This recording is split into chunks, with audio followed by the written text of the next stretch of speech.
जितना कृष्णा की बेइज्जती का है। ये चेन तुम्हारी है ना ज्योति?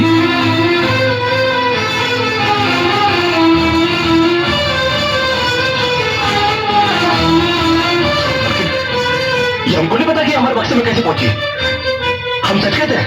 तो तू कहना क्या चाहता है? हमें से किसी ने ये चेन तेरे बक्से में रख दी? ये इस तरह नहीं मानेगा। फोन करके पुलिस को बुलाओ, वो खुद ही कबूल करवा लेगी। तुम ठीक कह रही है। अरे नहीं नहीं, इस घर में पुलिस नहीं आएगी। छोटी मलकिनी ने समझाइए, इस घर में पुलिस आएगी तो इस घर की बड़ी बेइज्जती हो जाएगी। ठहरो, कोई जरूरत नहीं पुलिस को मेरे दरवाजे पर बुलाने की। मगर बड़े भैया ये रवि, मैं अभी तक मारा नहीं हूं। घर की छोटी मोटी उलझने मैं खुद सुलझा सकता हूं। सब्जी ने डांटी है, अभी का अभी डांटी है। अरे छोटी मालकिन के गहने चोरी हो गए और ये लोग हम पर शक कर रहे हैं। ये लोग सोच रहे हैं कि वो गहने हम कहीं बेच आए।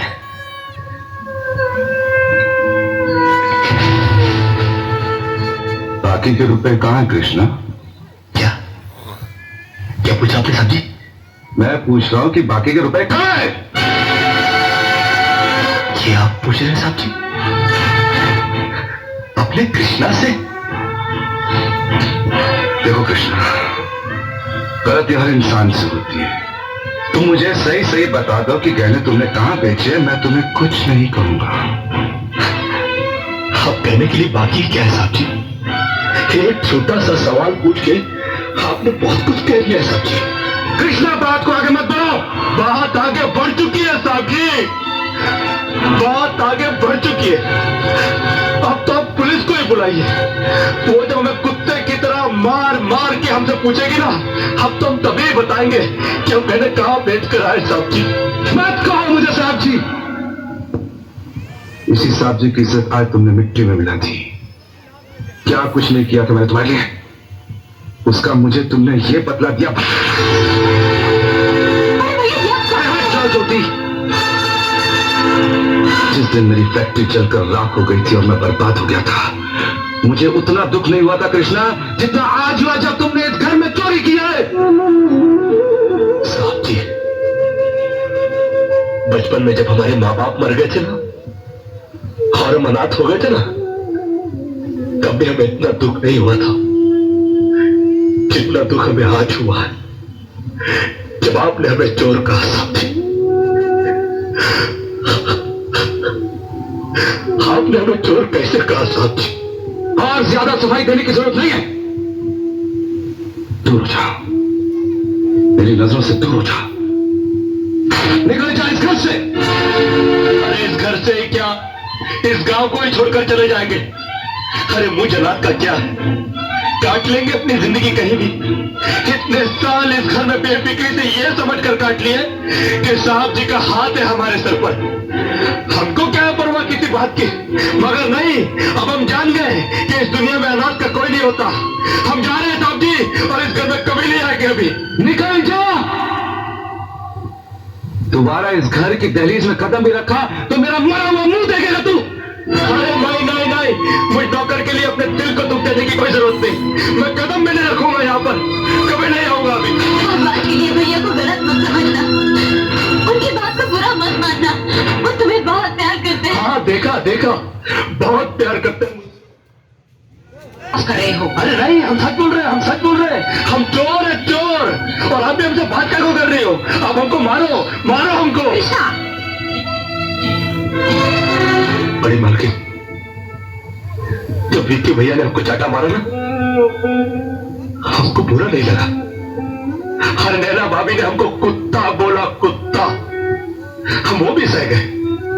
मगर आज साहब जी ने जब हमको चाटा मारा तो हमें याद नहीं, याद लगा याद। उन्होंने तुम्हें चाटा मारा? हाँ, और सिर्फ चाटा ही नहीं मारा, घर छोड़कर जाने के लिए कहा है। और हम भी यहाँ रहेंगे नहीं, हम जा रहे हैं। और आप भी सुन लो बड़ी मालकिन, अगर भूले भटके हमने आपके दिल को ठेस पहुंचाई हो ना, तो हमको माफ कर देना। ये क्या सुन रही हूं मैं? आपने कृष्णा पर हाथ उठाया, उसको घर से निकल जाने के लिए कहा। आप क्या समझते हैं हमारा कृष्णा चोरी कर सकता है? अरे अगर भगवान भी जमीन पर उतरकर उसके खिलाफ गवाही देना, तब भी मुझे विश्वास नहीं होगा। आप कैसे मानते हैं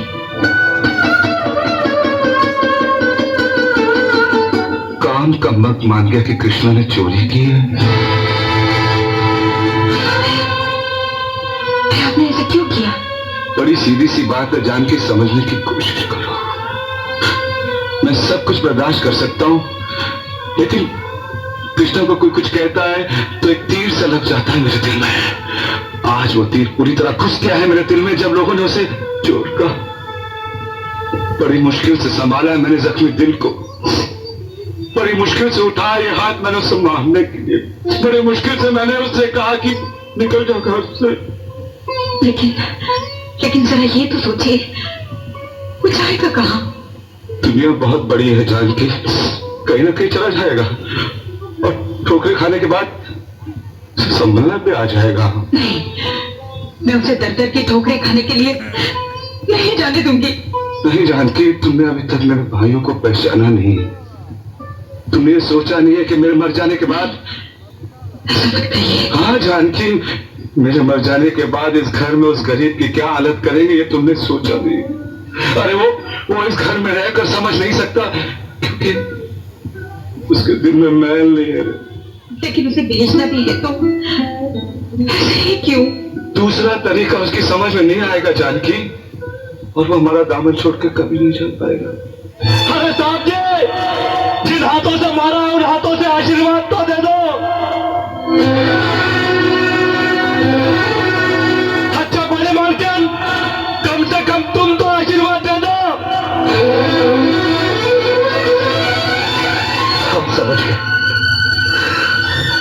हम समझ गए कि इस घर से हमारा दाना पानी उठ चुका। अरे बड़ी सीधी सी बात है साहब जी, मगर कृष्णा के समझ में आ जाई है कि गरीब की किस्मत उस पर कुछ दिनों के लिए मेहरबान तो हो सकती है, मगर हमेशा के लिए सबर नहीं सकती। डॉक्टर का क्या बिगड़ता है? वो तो कहकर चले गए कि बड़े भैया को अस्पताल में दाखिल करवा दो, लेकिन फीस तो हम लोगों को भरनी पड़ेगी ना। हमारे पास कौन सा रुपयों का पेड़ लगा है जो जाकर तोड़ लाएंगे? भाई लेकिन इलाज करवाना भी तो पड़ेगा। नहीं, उन्हें किसी ना किसी हॉस्पिटल में दाखिल करवाना जरूरी है। लेकिन ये तो जरूरी नहीं कि अस्पताल प्राइवेट ही हो। भाभी ठीक कह रही है भैया, बड़े भैया को किसी खैराती अस्पताल में दाखिल करे देते। हाँ, मतलब तो इलाज से ही, वहां पर भी तो लोगों का इलाज होता ही है। आप लोग बड़े भैया के लिए परेशान मत होइए।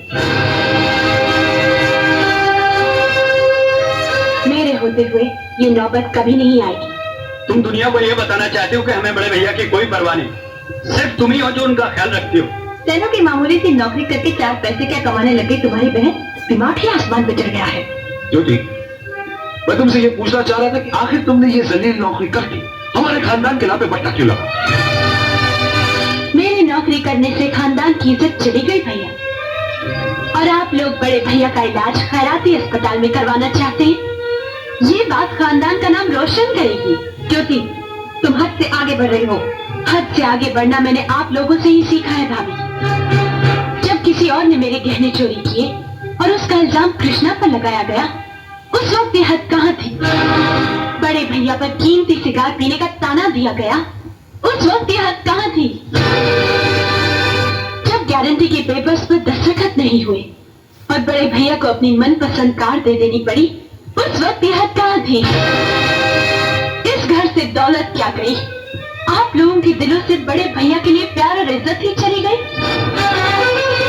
आज उनका बाल बाल कर्ज में डूबा हुआ है और आप लोग मौज की जिंदगी जी रहे हैं। आप लोगों की बेरुखी एक एक पल उन्हें मौत की ओर घसीट कर ले जा रही है। आज वो यही सोचते हैं कि आप जैसे मक्कार और फरेबी भाइयों के बजाय उनका एक अकेला कृष्णा हुआ।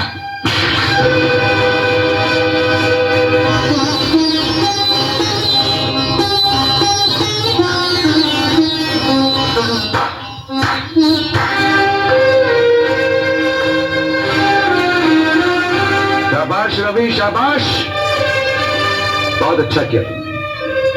अपनी छोटी बहन पर हाथ उठाकर तूने अपने बड़प्पन का सबूत दिया रे। ज्योति, बड़ी सीधी सी बात है, इतनी इतने सालों से जिस भाई के हाथों पर तू राखी बांधती चली आ रही है ना, इस थप्पड़ को उस भाई की तरफ से उन राखियों का नजराना समझना तुम। अरे कमबख्त, तुझे शर्म ना आई? आज तक जिस बहन की तरफ मैंने घूर के भी नहीं देखा, तूने मेरी उस मासूम बहन पर हाथ उठाया। कोई भी भाई अपनी खुशी से छोटी बहन पर हाथ नहीं उठाता, लेकिन जब छोटी बहन बड़े भाई का लिहाज भूल जाए तो उसे तमीज सिखाने के लिए हाथ उठाना जरूरी हो जाता है। नहीं, उसने कोई बदतमीजी नहीं की है। उसने तो सिर्फ तुम लोगों को आईना दिखाया है। तुम लोग अपनी शक्ल देखकर इतना चिढ़ जाओगे, उस बेचारी को क्या मालूम था तंज के तीर बांधने से अच्छा होगा कि आप अपनी बात साफ साफ कह दें। अगर आपको हमसे इतनी नफरत है तो आज तक हमसे रिश्ता क्यों जोड़ा है? इसलिए कि तुम्हारी मरती हुई माँ को इन्होंने वचन दिया था कि उसके बच्चों की आंखों में कभी आंसू नहीं आने देंगी। अगर ये चाहते नहीं थे कि वही बच्चे एक दिन उन्हें खून के आंसू रुलाएंगे। अरे इन्होंने क्या कुछ नहीं किया तुम लोगों के लिए, इतनी जल्दी भूल गए। भूल आप रही हैं भाभी। 13,000 की वो रकम जिसे बिजनेस में लगाकर इन्होंने तरक्की पाई थी, वो 13,000 इन्हें एक झोपड़ा बेचने के बाद मिले थे। और वो झोपड़ा इनका नहीं, हमारी माँ का था। इन्होंने हमारे लिए जो कुछ भी किया वो एहसान नहीं, इनका फर्ज।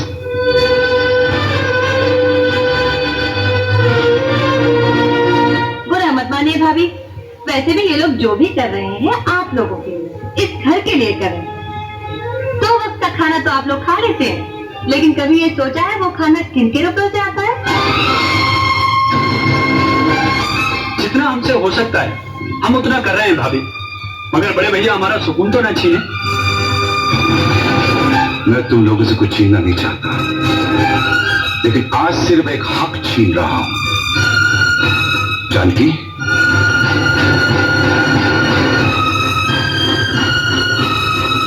इन दोनों में से मेरी चिता में कोई आग नहीं लगाएगा। वैसे भी ये हक हमारा नहीं बड़े भैया, औलाद का होता है। मगर अफसोस भाभी माँ की कोई औलाद ही नहीं।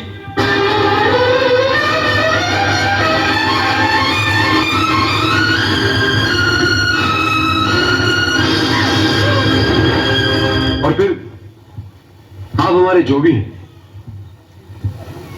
मगर है तो सौतेले भाई।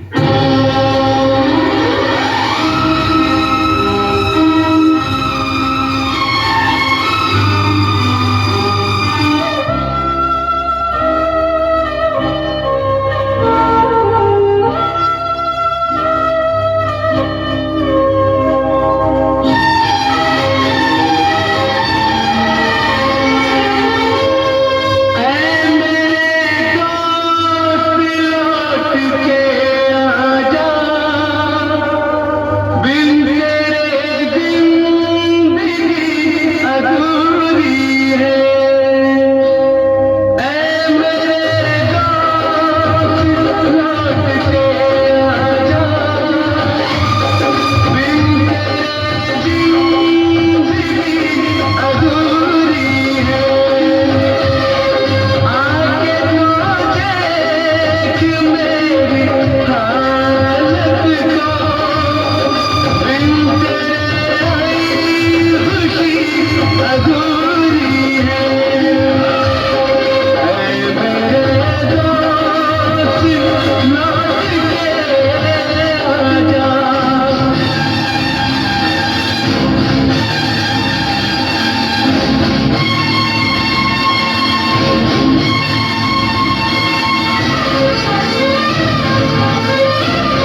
खुशियाँ